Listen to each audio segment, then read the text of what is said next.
ಲೋಕಸಭಾ ಚುನಾವಣೆ ಗೆಲ್ಲೋಕೆ ಕಾಂಗ್ರೆಸ್ ಪಾಳ್ಯ ಒಂದಷ್ಟು ಪ್ರಯತ್ನವನ್ನ ಮಾಡ್ತಾ ಇದೆ. ಶಾಸಕರು ಸಚಿವರಿಗೆ ಹೊಣೆಗಾರಿಕೆಯನ್ನ ಕೊಟ್ಟು ಕಾಂಗ್ರೆಸ್ನ ಹೈಕಮಾಂಡ್ ಒಂದಷ್ಟು ತೆರೆಮರೆಯ ತಂತ್ರವನ್ನ ಮಾಡ್ತಾ ಇದೆ. ಲೋಕಸಭಾ ಚುನಾವಣೆ ಗೆಲ್ಲೋಕೆ ಕಾಂಗ್ರೆಸ್ ಪಾಳ್ಯ ಪಣ ತೊಟ್ಟಿದೆ. ಶಾಸಕರು ಸಚಿವರಿಗೆ ಹೊಣೆಗಾರಿಕೆಯನ್ನ ಕೊಟ್ಟು ಕಾಂಗ್ರೆಸ್ ಹೈಕಮಾಂಡ್ ರಾಜಕೀಯ ಮೇಲಾಟ ಮಾಡ್ತಾ ಇದೆ.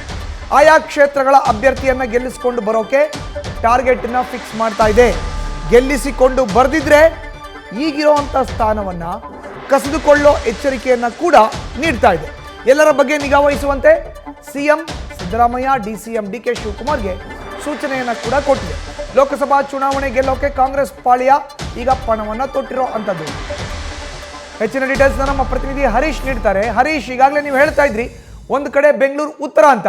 ಕೇವಲ ಬೆಂಗಳೂರು ಉತ್ತರ ಮಾತ್ರನೇ ಅಲ್ಲ, ರಾಜ್ಯದ 28 ಕ್ಷೇತ್ರಗಳಲ್ಲೂ ಕೂಡ ಕಾಂಗ್ರೆಸ್ನ ಶಾಸಕ ಆಸಿಡಿಟಿ, ಗ್ಯಾಸ್ಟ್ರಿಕ್, ಅಜೀರ್ಣ, ಒಂದಲ್ಲ ಒಂದು ಹೊಟ್ಟೆ ಸಮಸ್ಯೆ.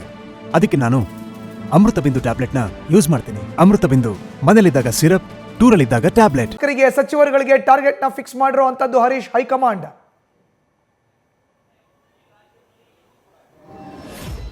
ಖಂಡಿತವಾಗಿ ಮಧುಸೂದನ್, ಯಾಕಂತಂದ್ರೆ ಕಳೆದ ವಿಧಾನಸಭಾ ಚುನಾವಣೆ ಸಂದರ್ಭದಲ್ಲಿ ರಾಜ್ಯದಲ್ಲಿ 135 ಸ್ಥಾನ ಬಂದಿರುವಂತಹ ಹಿನ್ನೆಲೆಯಲ್ಲಿ ಹೈಕಮಾಂಡ್ ಸಹಜವಾಗಿ ಲೋಕಸಭಾ ಚುನಾವಣೆಯಲ್ಲಿ ಹೆಚ್ಚಿನ ಸ್ಥಾನಗಳನ್ನು ತಂದುಕೊಡಬೇಕು ಅನ್ನುವಂಥ ನಿಟ್ಟಿನಲ್ಲಿ ಕೂಡ ಈಗಾಗಲೇ ಸಾಕಷ್ಟು ಕೂಡ ಒಂದಷ್ಟು ಸೂಚನೆಗಳನ್ನ ಕೊಟ್ಟಿರುವಂತದ್ದು. ಅದರಲ್ಲಿ ಬಹಳ ಮುಖ್ಯವಾಗಿರುವಂತದ್ದು ಎಲ್ಲಾ ಶಾಸಕರಿಗೂ ಟಾಸ್ಕ್ ಅನ್ನ ಈಗ ನಿಗದಿಪಡಿಸಿರುವಂತದ್ದು.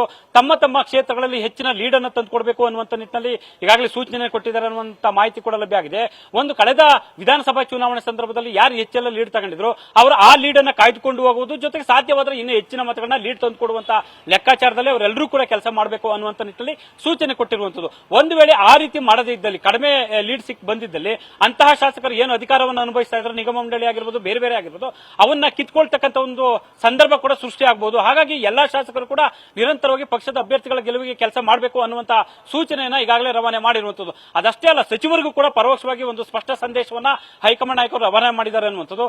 ಯಾರೆಲ್ಲ ಸಚಿವರಾಗಿದ್ದಾರೆ, ಆಯಾ ಉಸ್ತುವಾರಿಗಳನ್ನು ವಹಿಸಿಕೊಂಡಿರುವಂತಹ ಸಚಿವರು ಕೂಡ ಅಭ್ಯರ್ಥಿಗಳನ್ನ ಗೆಲ್ಸ್ಕೊಳ್ಳೇ ಬರಬೇಕಾಗುತ್ತೆ. ಈ ನಿಟ್ಟಿನಲ್ಲಿ ಕೂಡ ಎಲ್ಲರೂ ನಿಗಾ ವಹಿಸಬೇಕಾಗುತ್ತೆ ಅನ್ನುವಂತ ಸ್ಪಷ್ಟ ಸಂದೇಶವನ್ನು ರವಾನೆ ಮಾಡಿದ್ರೆ, ಸೊ ಶಾಸಕರು ಮತ್ತೆ ಸಚಿವರ ಕಾರ್ಯಕ್ಷಮತೆ ಬಗ್ಗೆ ಸಿಎಂ ಸಿದ್ದರಾಮಯ್ಯ ಮತ್ತೆ ಡಿಸಿಎಂ ಡಿಕೆ ಶಿವಕುಮಾರ್ ಇಬ್ರು ಕೂಡ ಕಣ್ಣನ್ನೇ ಇಡಬೇಕು.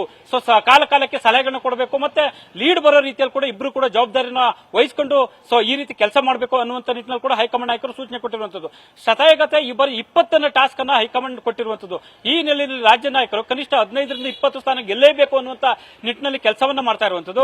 ಹಾಗಾಗಿ ಸಚಿವರು ಮತ್ತು ಶಾಸಕರಿಗೆ ಹೈಕಮಾಂಡ್ ನಾಯಕರು ನೇರವಾಗಿ ಟಾಸ್ಕ್ ಅನ್ನು ನಿಗದಿಪಡಿಸಿರುವಂತದ್ದು. ಮಧುಸೂದನ್, ಹರೀಶ್, ಪ್ರಮುಖವಾಗಿ 20 ಟಾರ್ಗೆಟ್ ಅಥವಾ 15 ಮೇಲ್ಗಡೆ ಟಾರ್ಗೆಟ್ ಏನ್ ಕೊಟ್ಟಿದ್ದಾರೆ, ಸಚಿವರ ಕಾರ್ಯವೈಖರಿ ಈಗ ಆರಂಭ ಆಗಿದೆಯಾ?